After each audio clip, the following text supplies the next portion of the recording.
Welcome to the Dividend Talk podcast, episode 220.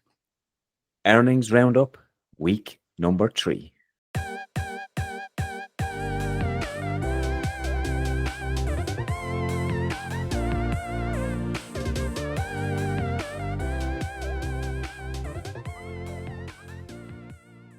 Dividend Talk is your number one podcast for all things dividend and stock market related with a unique European flavour. My name is Derek from Engineer My Freedom and I'm joined with my co-host European DGI. If you want to learn more about us, please visit europeandgi.com where we have articles on dividend growth investing, including 30 European dividend aristocrats. While you're there, you might as well grab our free dividend portfolio tracker template. We also offer a premium dividend growth service featuring a bi-weekly newsletter which includes stock deep dives, dividend stock cards and access to our dashboard with over 130 dividend growth stocks. All of this is based on our very own dividend safety analysis. But enough about that. Please grab a cup of coffee and let's get started.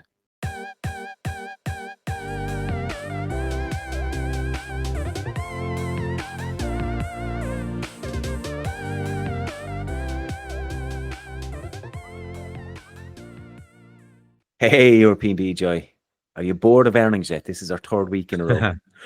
I must confess, slightly yes. This is the last show about earnings this quarter. But we have some really nice European companies in here, I think.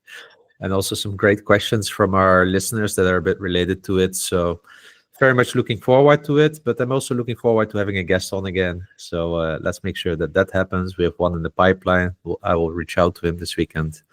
To get the person on but it feels a little bit that we are now going into the last innings of the year, right? So yes. I already started to slowly look whether I'm meeting my goals this year. Of course, the car purchase put a little bit of a dent in it, but that's okay. You know, I'm not in a hurry at this stage here. So but very curious how it will look like by the end of the year. How about you? Yeah. Third week in a row is tough. It's hard to keep up this stamina sometimes.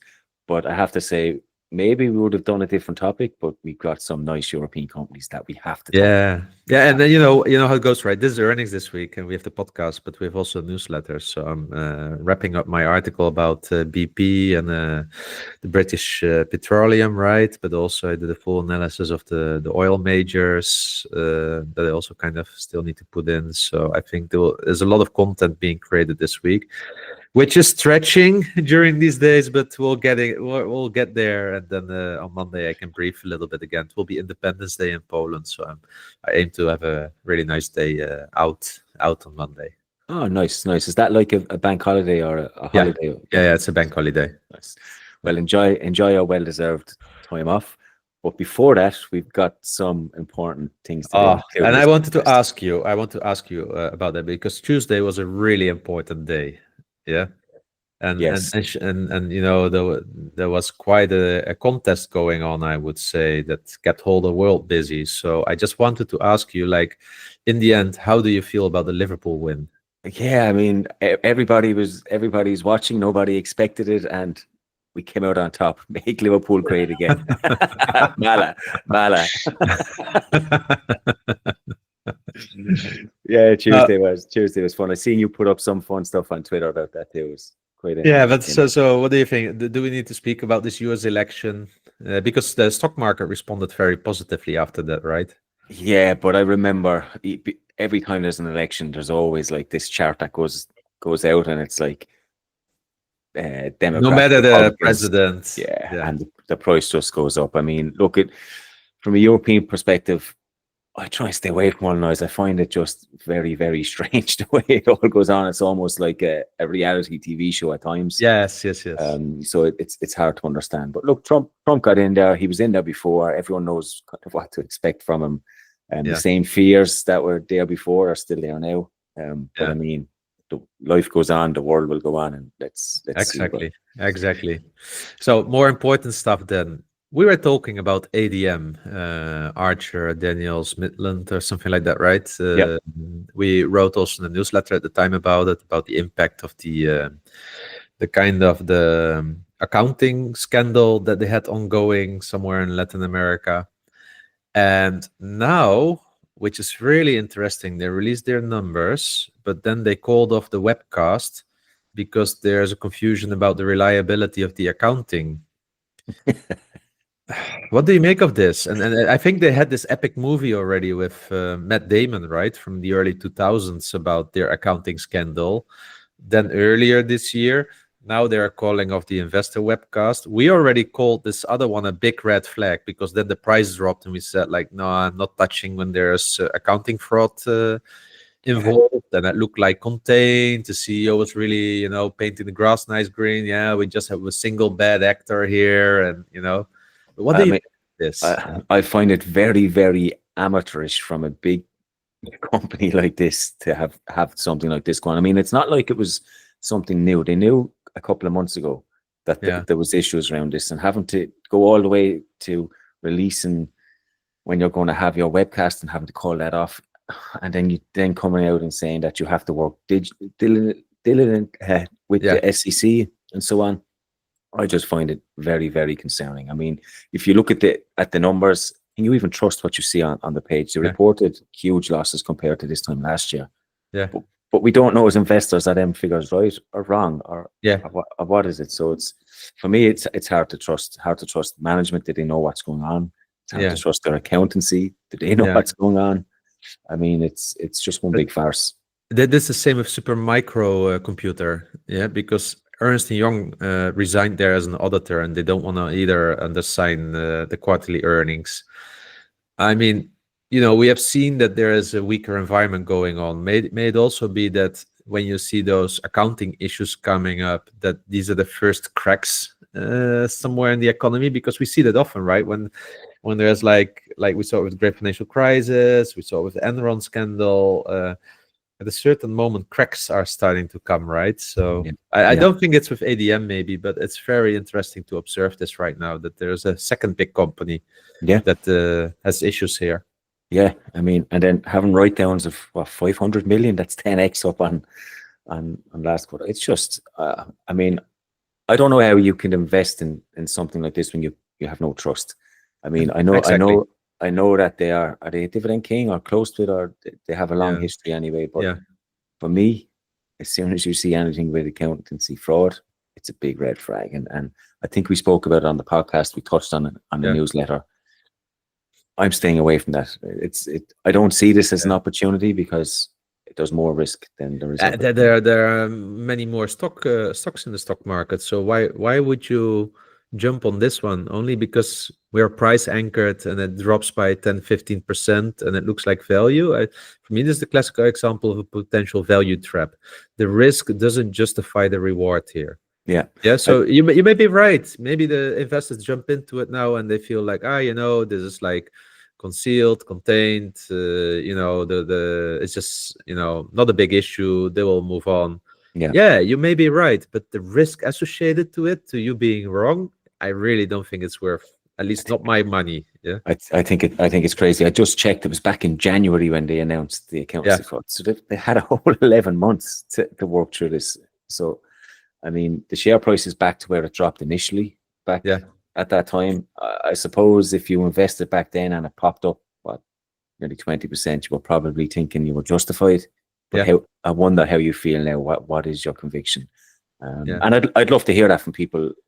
What is your conviction, and how can you justify staying in a company that has such accounting issues? Accounting issues, Same here. Hey, then maybe another news item in the week that I found interesting is that China is injecting $1.4 trillion into their economy. And why I'm saying this, and I know that the money mostly goes to the bonds for the municipals and such. Why I'm saying this, we have seen the likes of LVMH, L'Oreal, Estee Lauder as example, but also other companies really struggling with the Chinese consumer. Really struggling. And we had over the last 20 years, we had the biggest bull run internationally in China going on there. Many international companies, Starbucks, all of them benefiting from that. And all those companies are struggling right now. And with some, it may even put the dividend safety under pressure. yeah, because of the reliance on China. So China is really trying to do something here. 1.4 trillion is a lot of money also for a Chinese economy. So I'm just wondering, like, when you hear this, what are your thoughts that are coming up? Yeah, so I believe we had similar news about this a couple of weeks ago Yeah, when yeah, when yeah, yeah, when they announced this, and we've had some buoyancy in some of the stocks like yeah, LVMH after that. yeah, It's hard to know. I find China very, very, very tricky to yeah, understand half time because yes, they're probably trying to boost their economy, but they still have this ongoing kind of petty war with the West. yeah, Europe, you can see it, and with the US. So it might not benefit yeah, outside companies as much as we think and as yeah, we hope for. So it's quite tricky to call, but we do know that China plays a significant role in some of the growth of our companies. And we got a yes, question on LVMH. We might as well ask that yeah. here. Let's do this straight away. But the question is around the price. So after the recent pop, is it best to hold off and buy them now at 580 or 600? So that's from the World Investor. Yeah, so I think generally the hypothesis changed a little bit. So in this case, if China is really struggling, you need to factor that in. Yeah, so maybe the share price that you wanted to pay for it like a year ago may not be justified anymore if the growth earnings are different, the growth prospects are different. Yeah. Yeah. And it's funny because you asked the question early in the morning and the price was around 620 and the World Investor saying, should he reestablish his limit around 600? They are now trading at 600, 598. So it has already dropped down to the price limit that he was trying to be greedy for. Yeah, But I think the bigger question is right, what you said, that the dynamic has changed. The reliance on China is obviously there. So it's about your risk to China and how you think Louis Vuitton will navigate that. And at the moment, I find anyone that has a high tolerance to China just find it too big of a risk. And the reward there could be quite strong. But for yeah. me, the risk is also quite strong. And For me, LVMH is top class company. It will do much better 10 years from now than where it is today. If you yeah, zoom out, I don't see an issue there. Yeah. So it is more like the price you're willing to pay for it right now, today. If you take the 10, 20 years perspective, then you also need to take the perspective that the CEO will have to change. This guy won't live for long anymore. Yeah. yeah, But even though I think this company has a really strong DNA, it is the company in luxury together with Hermes as an example. So I'm quite confident about the future prospects.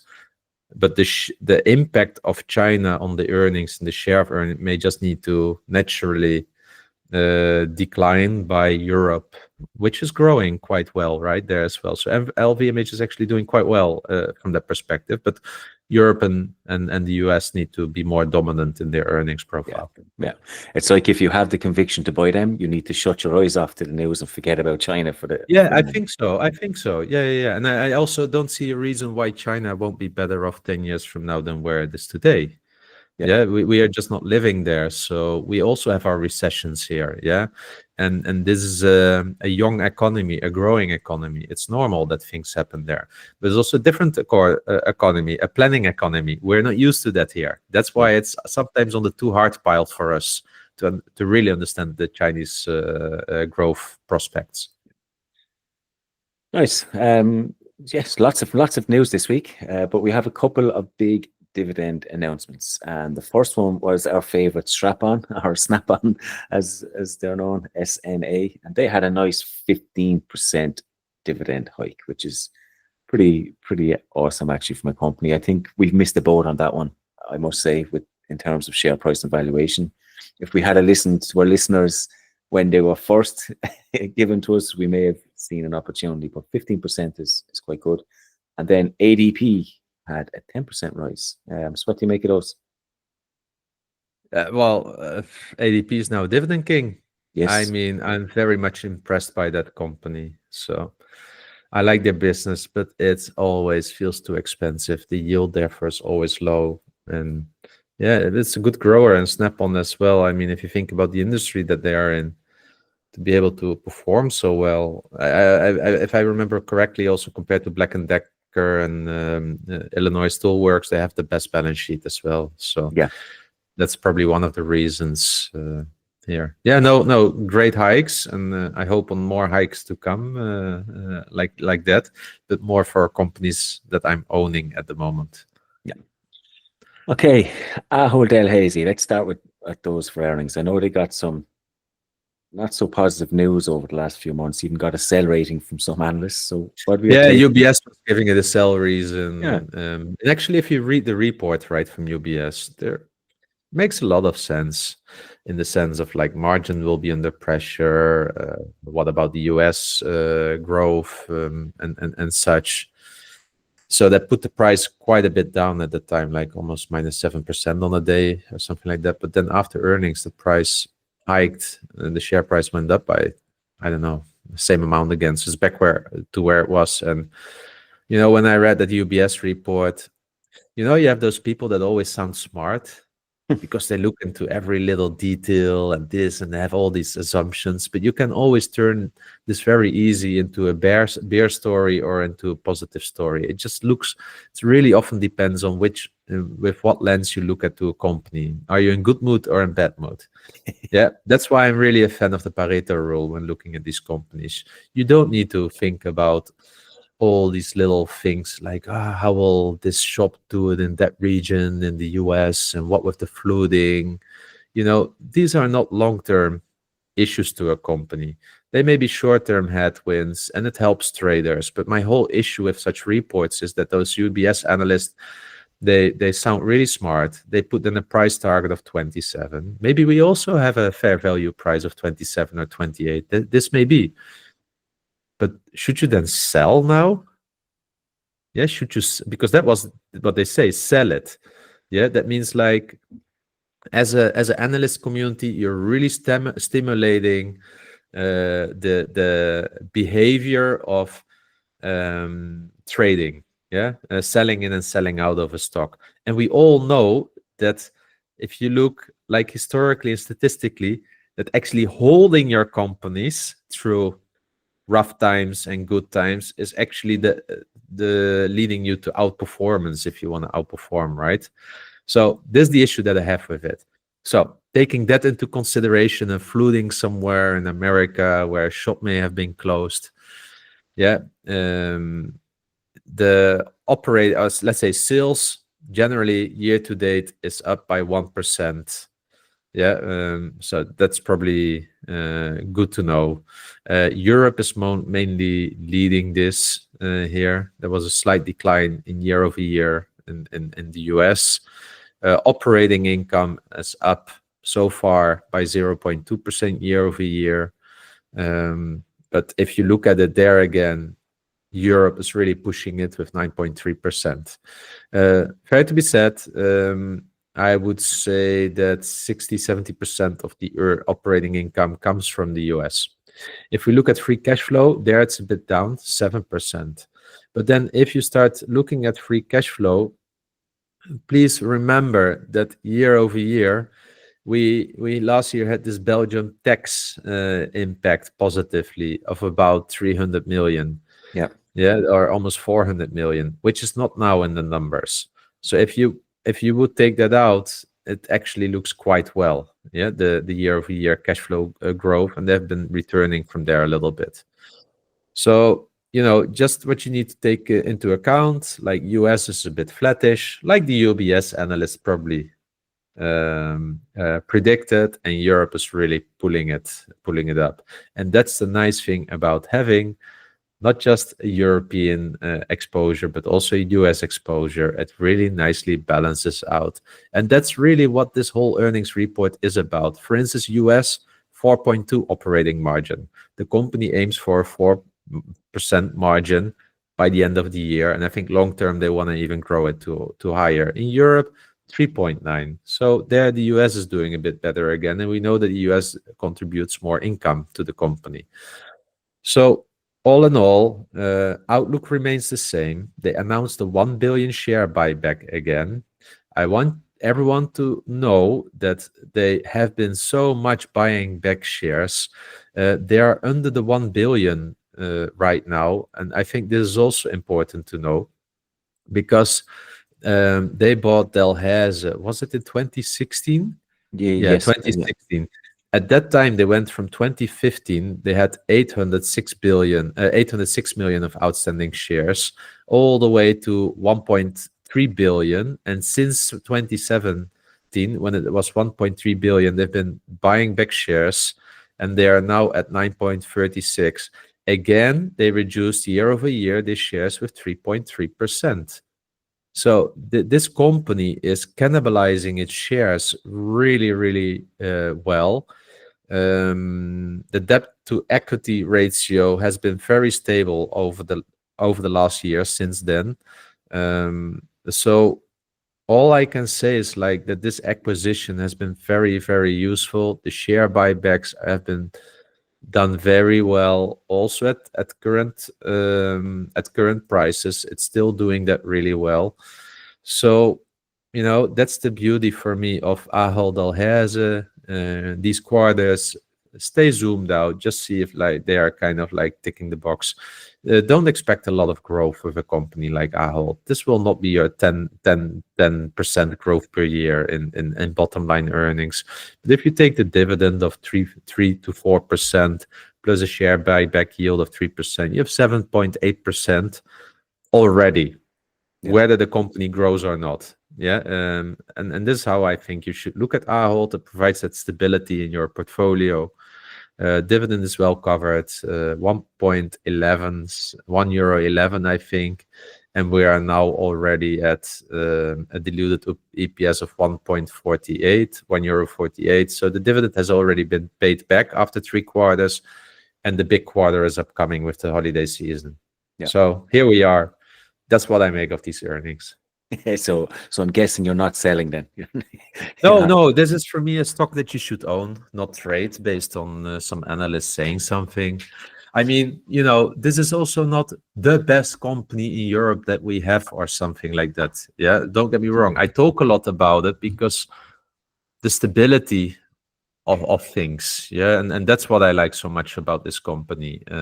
Here, you know what you get, but you won't get rich quick of this one. But it is a good anchor in people's portfolio that are looking at a company domiciled in the Eurozone with a relatively attractive dividend tax rate of 15%.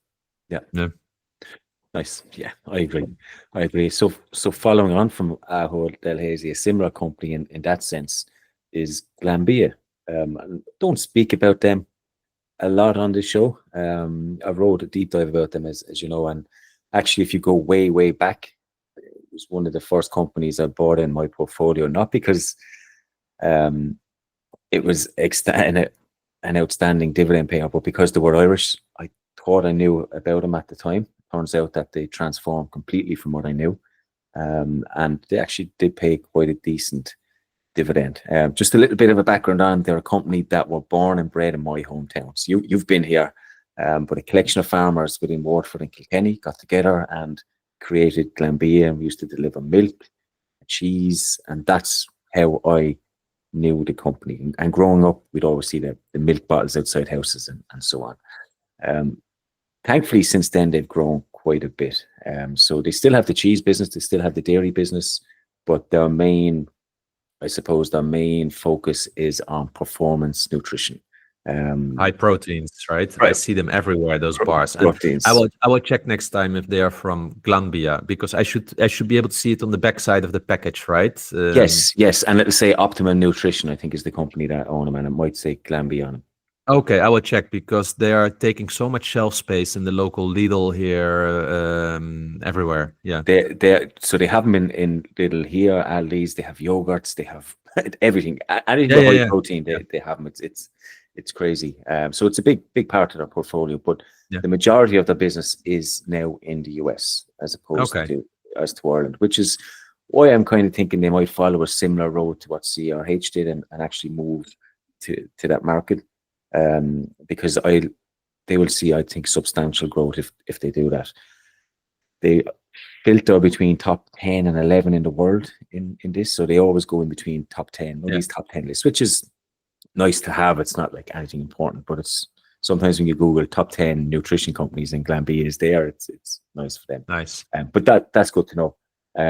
So GPN, Global Performance Nutrition, grew 1.7% year over year. It really saw some strong growth, but there were some pricing elements. So last year they had strong pricing growth. They had to decrease prices this year, and that led to like a low 1.7% growth. They also have this Glanbia nutritionals, and they're splitting this up into two different sectors from the next reporting period. They're going to split it up into health and nutrition and dairy nutrition, splitting that up. But that had quite strong performance. We were a total of 14.4%.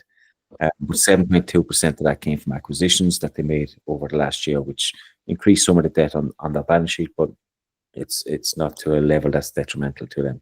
And they're starting to see volumes increase. People are becoming more health conscious. And as I said to you before, when you put high protein in something, everybody seems to want to buy it because they feel like it's healthier. So they're doing quite solid with sales.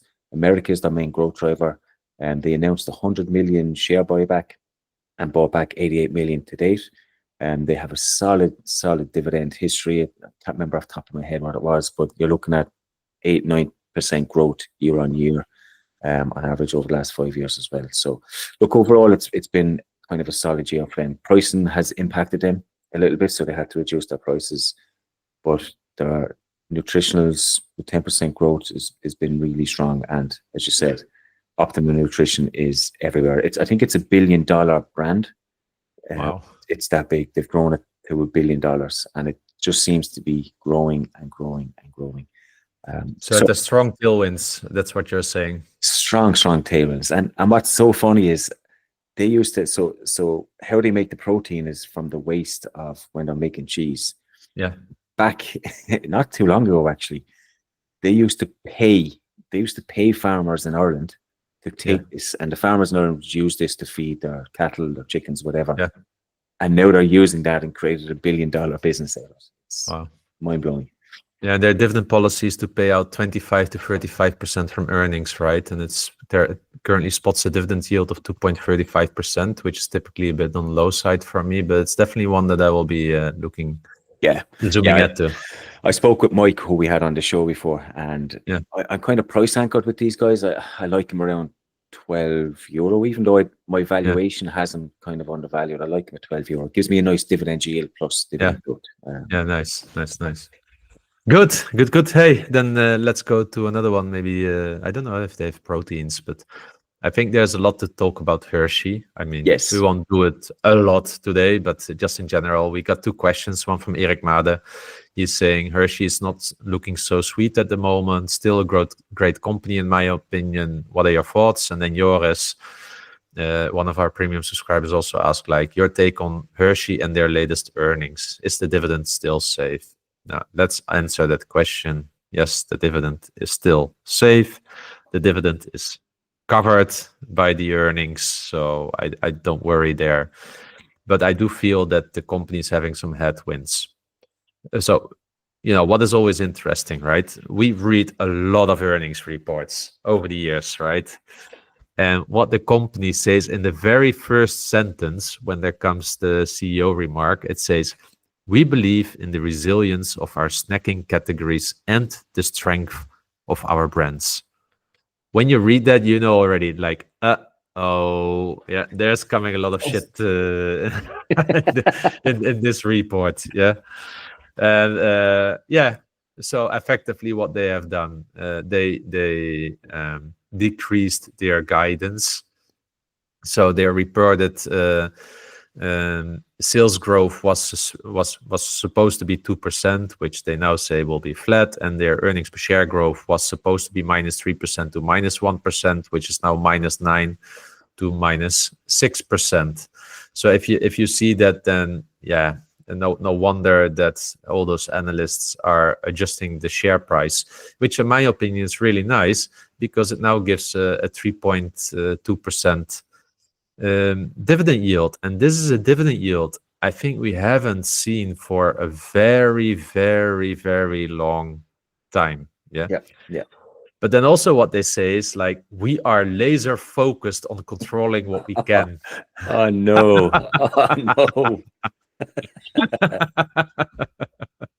I put this on social media as kind of as our running joke, saying, "Will they? Does this mean like the dividend is it?" But some people probably don't listen to the podcast, so they started commenting, "No, they won't cut the dividend" or something like that. I had to calm them kind of Yeah, down as well. But if they will put in the next half year, like we aim to pay a competitive dividend, then we really know that we are a shit. yeah, But with a company like Hershey, as well that they have this foundation, the Hershey Foundation, and they depend and rely almost single-handedly on the Hershey dividend. Yeah, and we know when we reached out to investor relations that was also their answer. Yeah, so our incentives are pretty much aligned. But look, hey, maybe to talk about the highlights of this third quarter result. They had almost a sales of 3 billion, a decrease of 1.4%, but their reported net income was 446 million, 2.2 per share, $2.2 per share, and a decrease of 12.7%. There you go, double-digit decline. They are citing high commodity costs like cacao. This impacted their gross margin, reducing it from 44.9% to 41.3% compared to last year. They're also talking about some unfavorable volume and mix effects. For instance, North America salty snacks, where the sales dropped 15.5%. So they have some issues there. And also they had a bit of weak international performance. So they just have a poor quarter. Like they are being challenged in many spaces. There was somewhere raised the question like, well, but Mondelez is not having this issue, and yeah, it may be that they need to do something with some of their products. Yeah, but that's the nice thing with a slow compounder like Hershey. You have many quarters to see shit coming your way, but the company equally has many quarters to turn things around. Now, I honestly, from my vision a little bit, I don't think that the real competition is Mondelez. I do think that probably GLP-1 medicines may have an influence there, but I also feel that people are over how is it? Having too high expectations of that declining their sales, but a 2-3% decline in sales has a high impact, on bottom line earnings. But I think more like these. I think more it's the healthy snacks, like also Mr. Beast with his campaigning, taking over shelf space. I read one time about this where people were showing it in the shops where suddenly all the Mr. Beast chocolates were there and they were pushing Hershey away. I think that's where real competition is. Those kind of brands powered by social media influencers, but then also the healthy alternative. More and more people looking at healthy alternatives, right? Yeah. And I think Hershey needs to get an answer there. Chocolate is actually in itself is good cacao, but if it's 50% sugar, we're talking about something else. And we know that the U.S. consumer behavior, they love sweets, but if they are starting to turn around towards health. So I think this is where Hershey just needs to spend a little bit more time and win back some shelf space here and there. Yeah. So I'm not concerned at all about Hershey. I rather see it as a opportunity that we haven't seen in a decade, because I always had this rule. I buy Hershey at 2.75% yield. When it was trading at $100, for instance, I bought the first time, and it has always done me well. Now it's clear that it's not having any more this growth factor as it had at that time, but it's adjusting the yield for this as well. Yeah, it's maturing as a company, and the dividend CAGR that we see of 12, 13, 14% over 5 years is probably going to slow down. Yeah, exactly.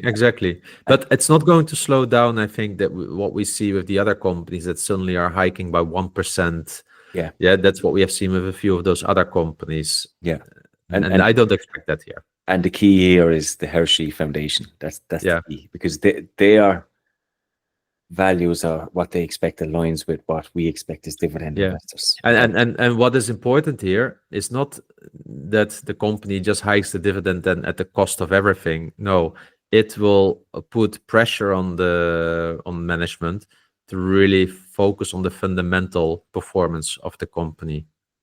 And that's what I like here. Yeah. Yeah, I think you're getting a good yield for the risk at the moment. Another couple of quarters of struggle, it might drop further, but Yeah. look, in terms of dividend safety, I think Yeah, you're so you don't need to be a hero in the stock market either, right? If you yeah, are interested in Hershey, just dollar cost average in buy something every half year, whatever it is. Yeah, you don't need to have a full position within a month. yeah. Nice one. Then we might finish up with our last one on Deutsche Post. And for those who are not familiar with the name, you'll probably see the vans DHL, them yellow vans flying around. So, what did you make of their earnings? Well, their earnings dropped by 5.9%, their EPS from 68 cents to 64 cents, while revenue was growing. So they have been definitely prioritizing sales at the moment, but at lower margins. So that's what you see here. And maybe it's just a matter of winning, trying to win market share. Yeah. And that you say, like, okay, we take a short-term hit on the bottom line, but we will get new customers. Maybe it may just be this. They've been doing pretty well in B2B. So think about, for instance, supply chain. Freight was down a little bit, to be fair, but supply chain was doing well. But B2C was really the issue here. So e-commerce was growing sales, but at the cost of a really low margin. Yes, so revenue went up there by 11.4%, but EBIT went down by 9.1%. Yeah, so that's what I see here. And also the post and parcel in Germany, the revenue grew by 2.4%, but then the EBIT dropped by 17.4%. It's also a low margin, relatively low margin business. Yeah, so I think this is really what I took away from DHL. With that, they also changed their outlook to 5.8 billion in EBIT compared to 6.6 billion previously. And also they do expect a high full year free cash flow of around 2.8 to 3 billion compared to 3 billion.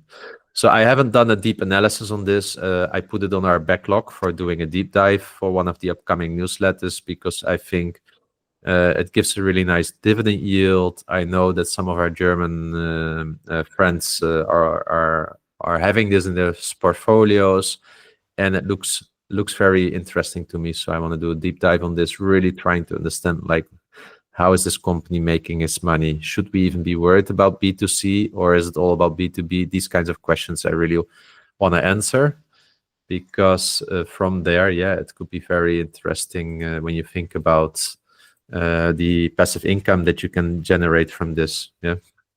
I think it's from the outside, it looks like a really nice company in terms of dividend yield and dividend growth, and it seems to have some tailwinds behind it as well. So it offers a 5.2% dividend yield at the moment. So yeah. So be a nice one to do, and an alternative, obviously, to UPS, which you've spoke about before with the high pension obligation. So it could be a good alternative. Definitely. Okay, we'll move on to some listeners' questions, shall we? Let's do that. Max has asked us, are we laser focused on this podcast on delivering more episodes in 2025 despite the market conditions?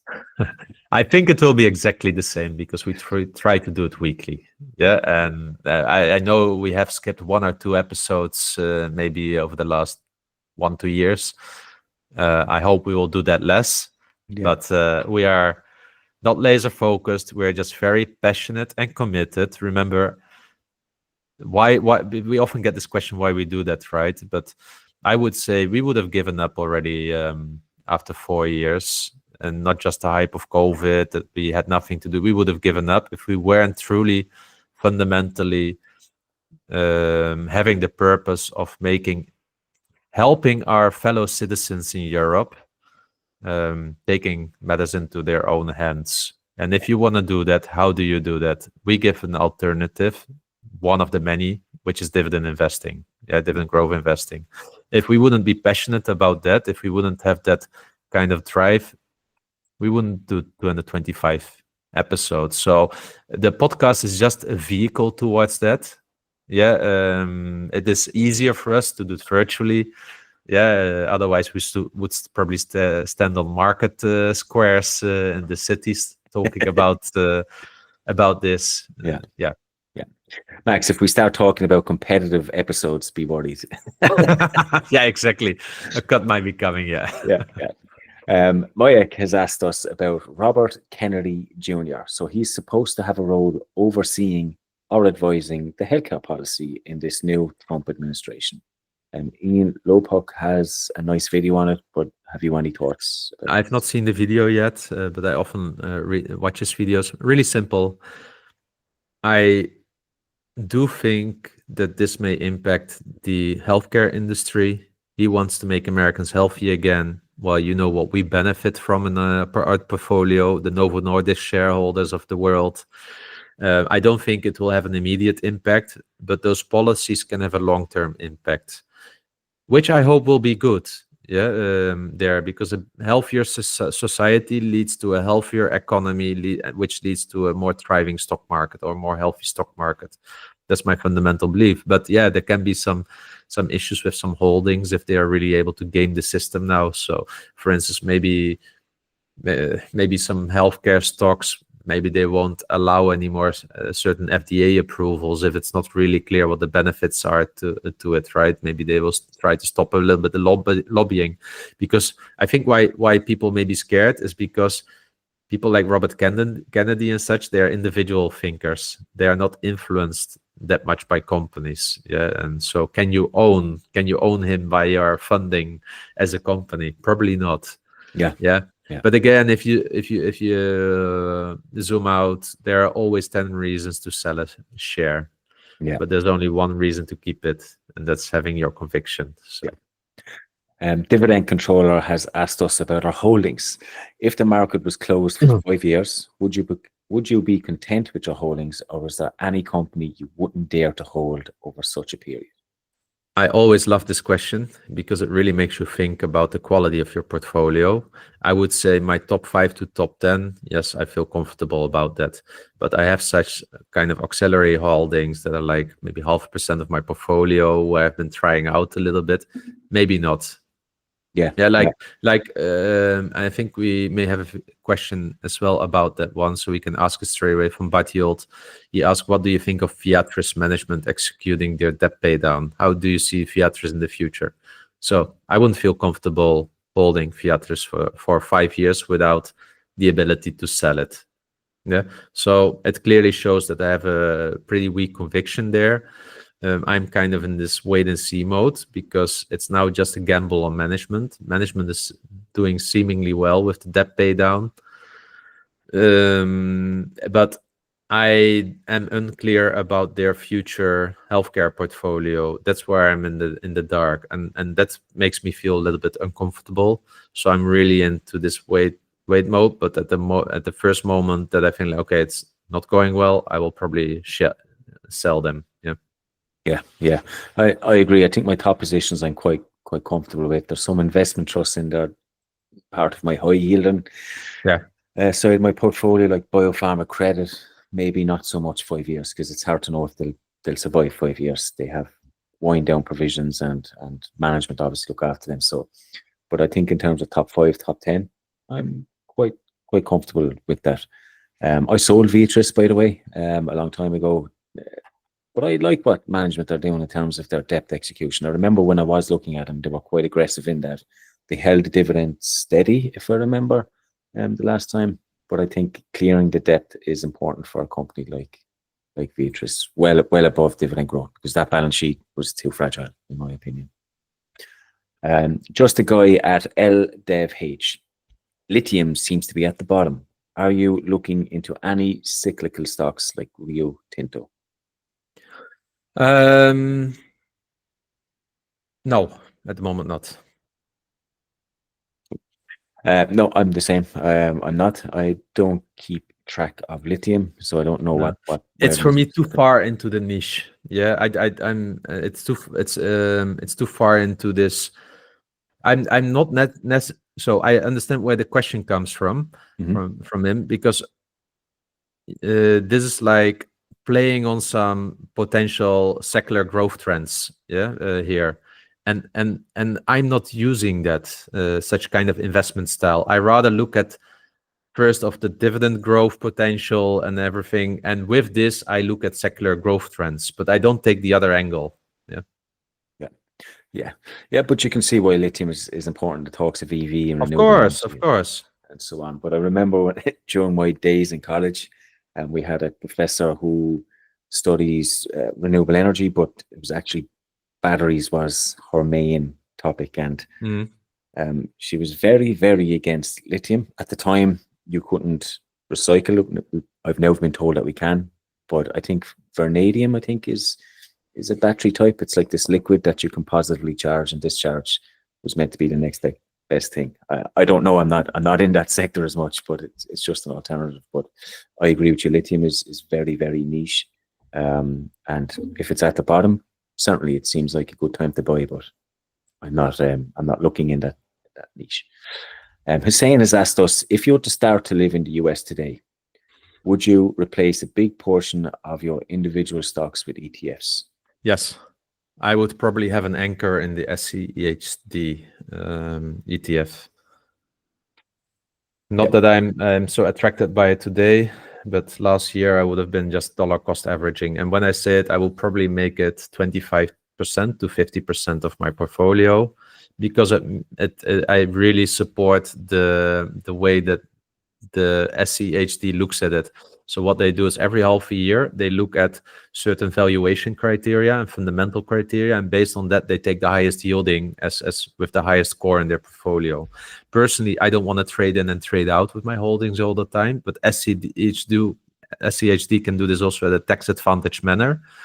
And therefore, I will probably put it. And the dividend has been growing, and I think this strategy will allow the ETF to grow. It may, of course, have a bit of a dividend cut there during a crisis, but I think it won't be a large dividend cut. Yeah, if you think about it. So I would have it 25% probably initially, and then build confidence over it here. Yeah. Yeah, I think so. My sister lives in America, in New York. She's there 10 years. And my advice to her is always buy Vanguard ETFs. She doesn't know about investing. And anytime she asks me, buy ETFs. So I think, yes, if you're living in the US, yeah, you're probably better off. Yeah. Brian has asked your thoughts on BP and its move back to IA. Yeah, I'm not going to answer that because we have tomorrow the release of the latest newsletter, which is really a deep dive on BP. And I don't want to spoil the stuff that I've written about for the premium subscribers. But maybe the question, it's moved back to oil. Was it ever gone? Is my question in return. Yeah, that's what I was going to ask you. I was going to ask you about that part. Yeah. Bart has asked, we already asked that about the interest. We can skip that. So Janice, thoughts on what is going on with illegal in general? We're getting this question quite a lot lately. Yeah. So this time I took an effort to really look into it, and I don't see anything going on there that worries me. Their solvency as per the half year 2024 numbers is at 223%. Come on, guys. This means they can really do a lot with the dividends. They had a core EPS, or let's say an EPS of 10.58 pence per share, and they have an interim dividend of 6 pence per share. So operating return on equity of 35% in the first half. So I'm looking here at the first half results, right? That maybe that I've overseen something in the news, but if I just purely look at the results, I think like I don't see anything. I don't see anything. It's one of my larger dividend payers in my portfolio, and this may be just the situation that I don't understand the market, that maybe there's something that I don't see. But if I just look at the numbers and if I remember my analysis, I just don't see where the issue is. Yeah. Sometimes you have that, right? I had that also with other companies in the past. 9 out of 10 times this has done me really well. Maybe one time it blew up in my face, but I just don't see it. Yeah. I know they were in the news lately selling some of their house builder parts of their portfolio, and there was some negativity around that. But I but they're also having lots of new investments that are very interesting, like data centers and such. So You tell me. Yeah, this is portfolio management. What is it? 10% dividend yield, 5% dividend growth. It's hard to find that sometimes. But Yeah. okay. Darshan has asked us about housing in some parts of Europe and the UK. It's kind of getting out of control, definitely in UK and Ireland. So what do you think of housing development dividend stocks like Taylor Wimpey or supermarket income REITs? So supermarket income REITs, I'm not too concerned about. But if you think about housing for the Gen Z, I'm a bit concerned there. We really have an issue there with the affordability of housing. So I wouldn't be. I don't understand the dynamics there well enough to say anything. But I will kind of be conservative in that space. But supermarket income, well, we still have. I said, supermarkets are so nice. Like Ahold has it because in recessions they do really well. Yeah, and you typically build some stability in your portfolio, of course, if they are funded well. For instance, we have Cibus. Cibus has been struggling over the last 2 years because of their debt load. Yeah, and the interest rates going up really hit them. But then you see Defama, where you have really conservative management there, and it's totally different. So this is, I think, where you need to pay attention to. Yeah. But I'm not bullish on the, let's say, the residency real estate market. Yeah. I mean, the landscape of real estate in Europe is difficult at best. We've got many different countries and rules and regulations, but what I can see in Europe and the UK is definitely around that affordability. I would hate to be a young person today starting out looking to buy a house because it seems near impossible. In terms of the companies you mentioned, honestly, I'd rather stick, and I've mentioned this before, because of the complexity of the markets, I prefer to look at someone like TR Property that invest in all these types of companies, but you get the added experience of management that are trained and know these markets very well. So that's where I prefer to stay. The World Investor has asked us a second question about retail stocks in the US that are must-haves, in inverted commas. He's consolidating his portfolio and wondering between Walmart, Kroger, Target, Home Depot. Which one would you keep, if any? All four. Yeah, I was going to say the same. Definitely Home Depot and Target for me, and also Walmart. Kroger. Also Kroger. I'm not overly familiar with Kroger of the four. It's my least familiar one, but I like. Let's say if I will put conviction on the line, Kroger has from the four the least conviction, but still a good conviction. So yeah. So that's not much help. World Investor on consolidating your portfolio. So good luck with that one. Dividend Gardner. Greg's dropped today on a downgrade from Deutsche. They downgraded to sell because a likely margin contraction due to higher wages. Is this a long-term buying opportunity? I like Greg's. Greg's in the UK, works in the UK. It's like this pastry company with fast food. Everybody seems to love it. If you ever go to the UK and you haven't been, go, and you might find a fascination with them. But yeah, of course, look, higher wages is always going to concern in terms of margins. It's always one of the most biggest outlays a company has is wages. So there's always that. But there's still a lot of growth in Greg's. They're still growing stores rapidly. So yeah, I didn't check the share price. Did it drop afterwards? But 6.5% it dropped yesterday. Wow. But hey, maybe there's like this Ahold moment. Yeah. It's a 2.5% yield now. So if people are fine with that, then generally I would say we don't give advice here, right? But here I would advise, if you're really interested, read their annual report, do a bit of due diligence. I know you wrote about it in the premium newsletter at the time.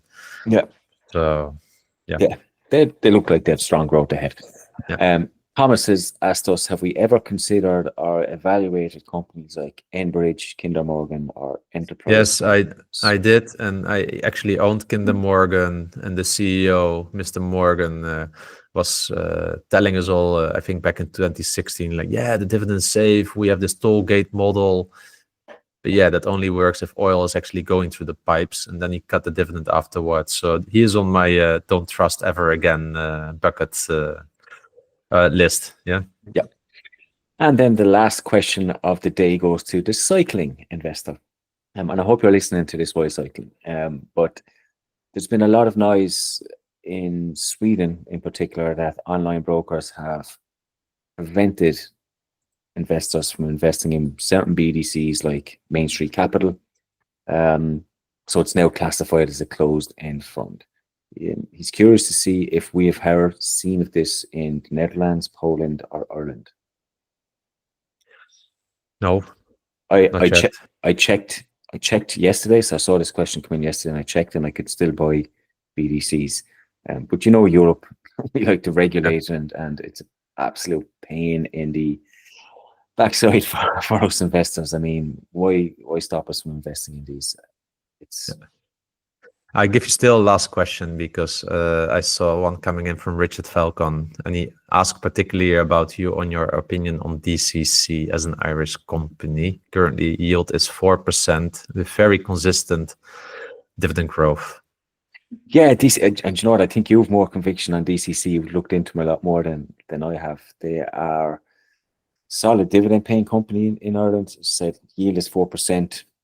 Growth is actually quite good. They're in the advertising space, and I know they have some dealings they're everywhere in the oil, warehousing, gas, pharma, energy. They're everywhere. It's quite a complex company to study, actually, I must say. I have a small position, very small, because they're still on my to do deeply list before I initiate quite a large position. But from an Irish perspective, yeah, we've got some good companies. We've got Glanbia, we've got CRH, Smurfit Kappa, which I think is now Smurfit West Rock. We've got some nice companies over here, and DCC is one I would definitely add to the list, Richard. Good. So, hey, we came to the end of the show. Yeah, nice one. We hope to have a guest on hopefully next week, if not the week after. So we'll try and sort that. No more earnings. We're all earnings out after this one. So thanks for listening. We hope earnings has been kind to you all, and we've got plenty of dividend increases and so on. And we will see you all here next week. Remember, both of us at Dividend Talk are not certified financial specialists through formal education. We are just two guys sharing our journey for inspiration and entertainment purposes. Hence, this is not investment advice. Although we do our best, we can't promise that the information discussed is always correct, nor appropriate for you or anybody else. We always recommend that you do your own due diligence and be accountable for your own choices. As we always say, you can't borrow conviction from others. Last but not least, by listening to our podcast, you agree to hold us harmless from any ramifications, financial or otherwise, that occur to you as a result of acting on information provided in this podcast.